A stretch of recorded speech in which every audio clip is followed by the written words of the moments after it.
ドジャースの大谷翔平選手は、日本時間10日にアリゾナ州グレンデールの球団施設をマミコ夫人、愛犬デコピンと訪れましたが、練習は行いませんでした。その大谷選手の驚くべき睡眠エピソードを、エンゼルス前監督で今季からホワイトソックスの選手育成部門スペシャルアシスタントに就任したフィル・ネビン氏が明かしました。米ポッドキャスト、Is This a Great Game or What? に出演したネビン氏は、番組内で、大谷を監督するのはどんな感じだったかと問われ、大谷翔平ほど準備し、体のケアをしている選手を見たことがない。先を見据えて準備するんだ。と回答しました。とある試合のエピソードを例に、大谷選手の凄さを説明する様子を日本語字幕付きでご紹介します。Just tell me what it was like to manage Shohei Ohtani in the major leagues, and were you as dazzled as the rest of us watching him do stuff on a daily basis? Absolutely. I really was. What was it like? It was awesome. It was somebody that, the best players to manage are the ones that you just never have to worry about. You know that they're going to be prepared, which I've never been around a player that's more prepared than Shohei Ohtani, that took care of his body the way he does. He would look ahead. We had the 11 o'clock marathon game in Boston 2 years ago. And it was a week and a half or two leading up to it. It's early in the season. And I noticed that it was Shohei's day to pitch. So I called him in and said, hey, we can adjust this, because his workload throughout a year, you do try to manage that and work through it and give him as much rest as you can without giving him a day off, if that makes sense. And I pointed on the calendar. I said, okay, this game's at 11 o'clock in the morning. We can push you back and have you pitch the first game in New York and give you that day. And he starts looking at it. He goes, nope, we play at 1 o'clock on Sunday. I can go to sleep by 7 o'clock. I can wake up at this time, and I'll be ready to pitch at 11 o'clock. And I looked at his interpreter. I said, he's just going to go to bed at 7 o'clock? And what happens? I don't know about you, but I can't just lay my head down at 7 and close my eyes and go to sleep. And yeah, he just puts his head down, he closes his eyes, and he's like a machine, and he just goes to sleep, and he gets his proper rest, and he wakes up at a certain time. He started preparing for that game probably a week and a half ahead of time. Just one of the scenarios where I say, and then not to mention what he does on the field, everything he does in his life, from the time he wakes up to the time he goes to bed, and even those hours in between, is to be the greatest baseball player in the world. Obviously, it's working.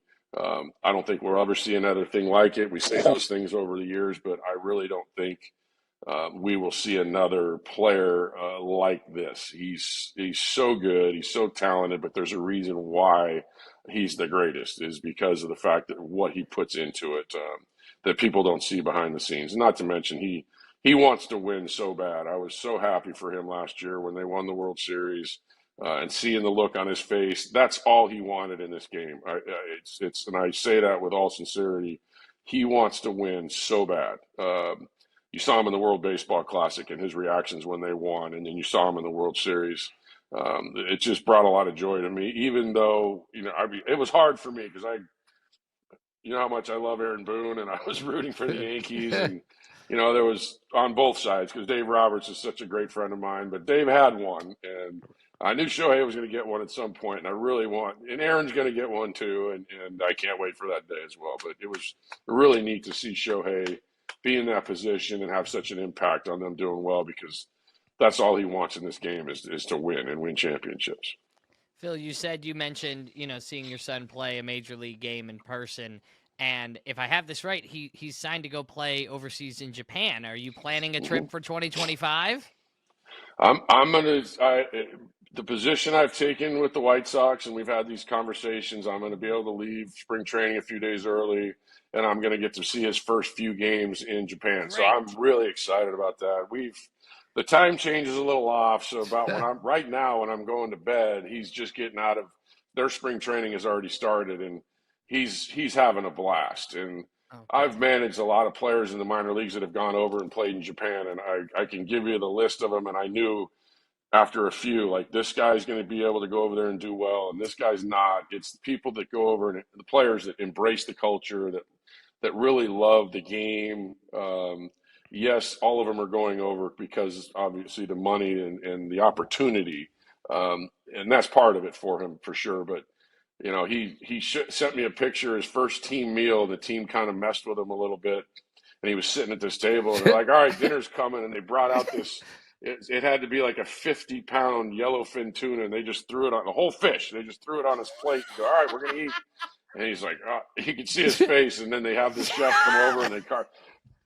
He's sending me pictures of his meals in the fields and talking about their practices every day. He's loving it. I'm excited for him and really can't wait to get over there. I get an opportunity to go over there a few times during my couple years in college, and then we took an all-star team, I believe in 2000, a major league team that played the Japanese. And it's a wonderful country. I love it. I love the food. I love the culture, and looking forward to getting over there. First and foremost, to see my son, because when he left, and you guys both, Tim, you know, you're old, your son's older. It doesn't matter how old they get. It was a hard goodbye, but you think about it, it was just like, okay, we're just leaving for spring training, but the fact that he's halfway around the world is just hits a little different. And but I'm really looking forward to seeing him because I know he's having such a great time. So.